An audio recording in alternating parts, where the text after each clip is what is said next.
Hi, everybody, and welcome back. I'm going live again to talk about some of the books I've been reading in the second half of March. Once again, I'm going to talk about these books in order of my least favorite to my most favorite book that I read in the second half of March.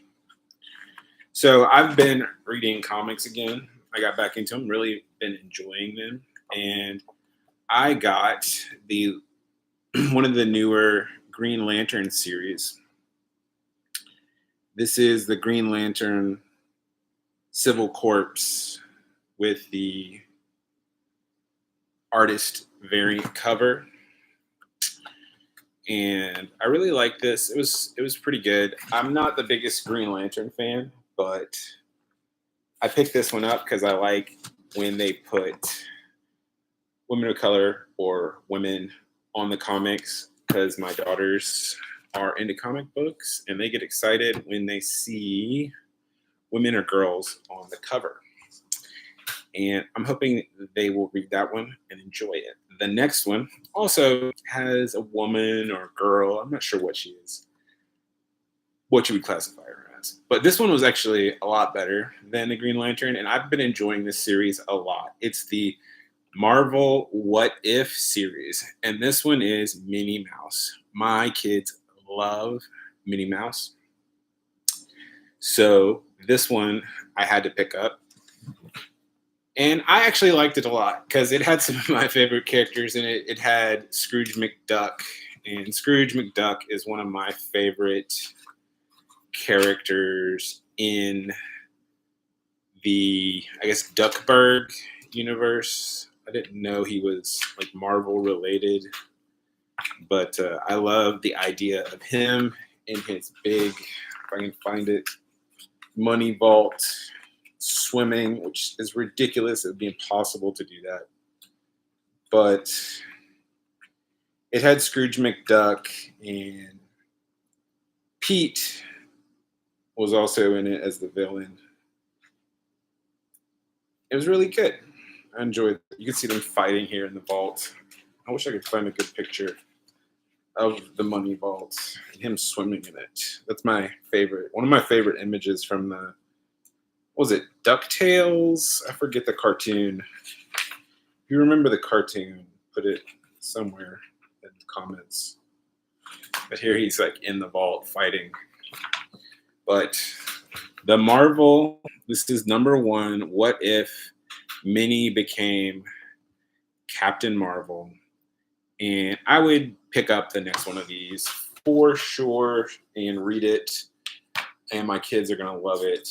They love Mickey Mouse, but they especially the girls love Minnie Mouse. This other one was a staff recommendation at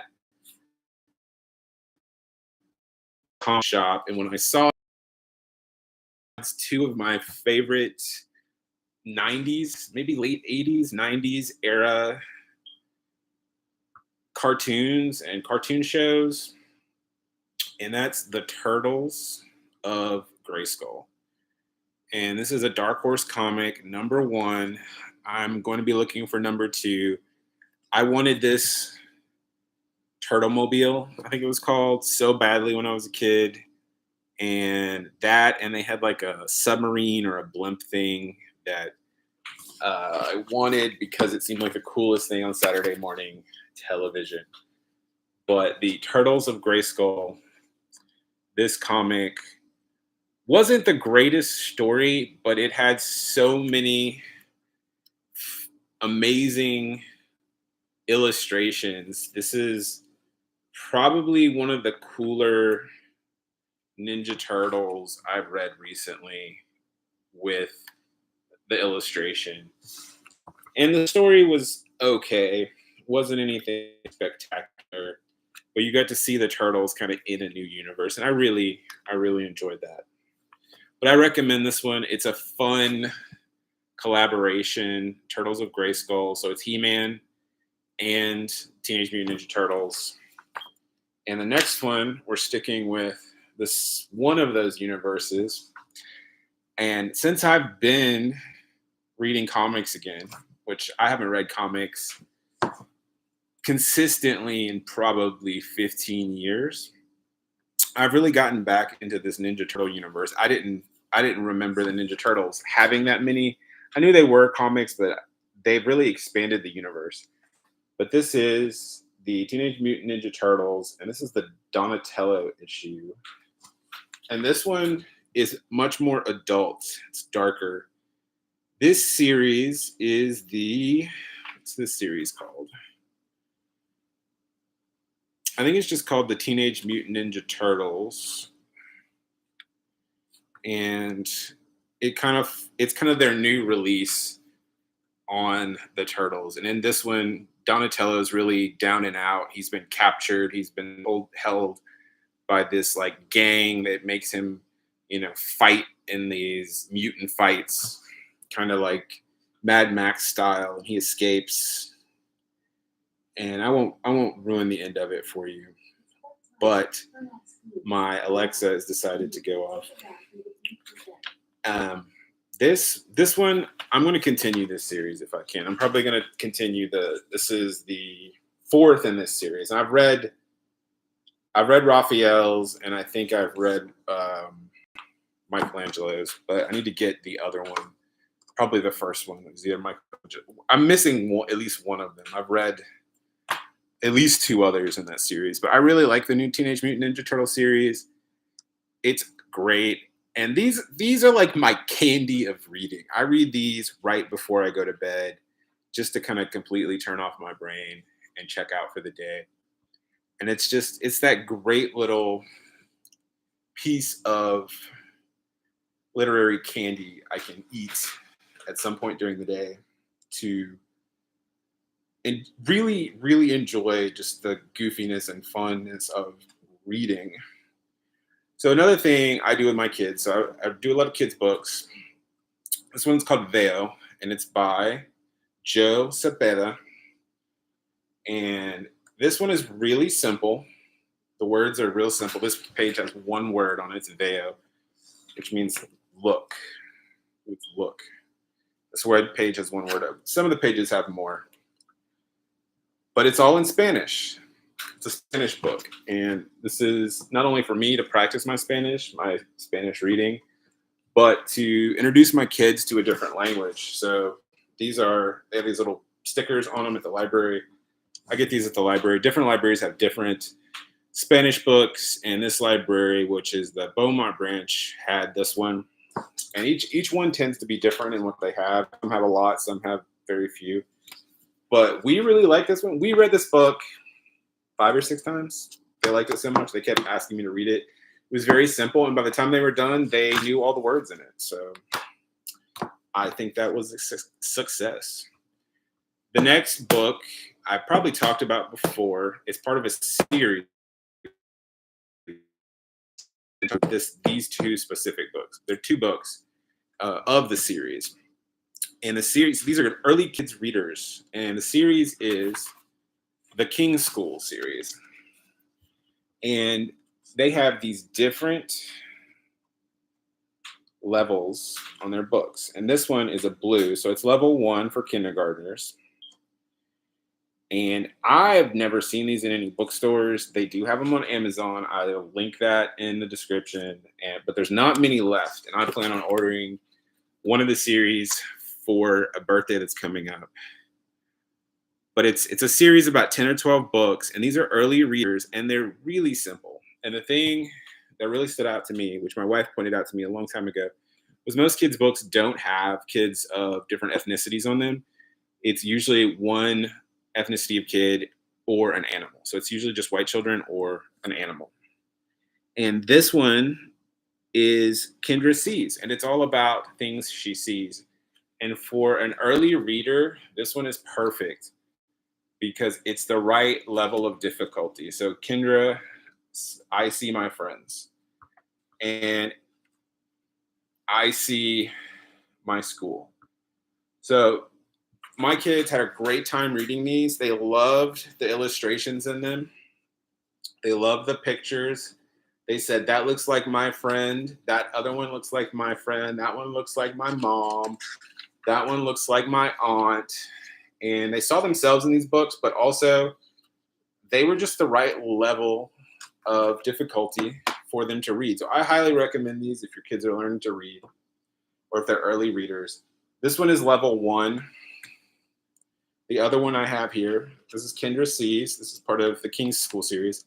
And the next one, this one's also part of the King's School series. This is Derek Plays. So they're kind of different characters, but they all kind of appear in the same universe, I guess, as you would in comics. So I play with my friends, and I think that is Kendra from Kendra Sees right there, playing soccer with Derek. And then you see these other kids, and they get to know the kids too, and they're like, "Oh, that's Derek. That's Kendra. That's."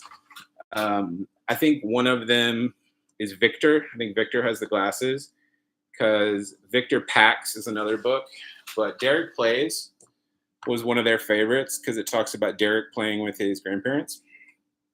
And they really like these books. And they read them themselves. They read them to me. And that's the first thing we do every night when we sit down to read is they read their books to me. And they read them to each other. But I do read adult books too. And this one is something I've been reading for a little bit, Think Better. And this is by Marcus de Sautoy. I think I'm saying that right. I think he's no, it sounds French, but I think he's an Oxford mathematician. So he is a mathematician, and this book is about math, but not entirely about math. It's more about using conventional wisdom to find shortcuts using math and different logic techniques. And some of my favorite parts of this book are the shortcuts he talks about. So he has these great sections at the end of each book. They're called the shortcuts to shortcuts. They're just a description of those. And you could go through and just read these and get a ton of information by reading these little synopsises at the end of each chapter. But I recommend reading the whole book. It does get a little bit dense at parts, but there's no really difficult math in this book. I would say most people will be fine reading it, and it'll give you, a little refresher on some of the math you might have had in high school or some of the math you might have had in college. But it's not math heavy by any means. This shortcut talks about how you can display data in image form to kind of help people understand it better, which is a very good shortcut. And some of my other favorite ones in here. So yeah, they talk about the diagrams and how diagrams are a shortcut for displaying data. And then also some of the other things that I enjoyed were when they were talking about salaries and how you should look at applying for jobs in bigger cities because often those jobs pay a lot more. And nowadays, most people work remotely. So applying for remote jobs in bigger cities often means you can be doing the same job you might be doing in your city. But if you apply to a job in a bigger city that you can do remotely, you're going to be potentially earning a lot more money because those cities just pay a lot more for those jobs because the cost of living is higher there. They also talk about networking and how certain people within a network often connect everybody else. So you always want to be friends with those people who are like the strongest nodes that connect to everybody. And that helps expand your network out. And also, if you're struggling with something, a concept or a problem, change the language which the problem is in. So you could take a problem that you're reading on a screen, and maybe if you say it out loud or write it out or put it in, take a problem that might be in math. And I tell my kids this all the time, take your math problems and write them out in plain English or draw them out with diagrams. And it often helps you think about that problem in a different way. And then all of a sudden it clicks. So I really enjoy this math book. It's a math book, but it's really about shortcuts and how you can use different math concepts and concepts of science to help you in your everyday life. and it's Thinking Better by Marcus du Sautoy. I'm probably saying that wrong, but I enjoyed your book, Marcus. It was a good time. I hope to read more of your stuff. I've heard from someone recently that another one of your books they enjoyed tremendously. But I'm going to leave links to those somewhere around here. And let me know what you think. What have you been reading in March? What was your favorite thing that I read? And if I had to pick something that I'm going to continue reading, I'm definitely continuing the Turtles of Grayskull. I'm also continuing the Ninja Turtle series, and I'm definitely continuing the King School series with my kids until we get through all those books. And I hope they publish more, but I'm pretty sure they've stopped publishing or they're not publishing anymore currently. But also, I'm looking forward to looking at more of Marcus's stuff in the future and see what he writes about, because I thought it was very easily digestible and it was helpful. So that's it for my second half of March reading list.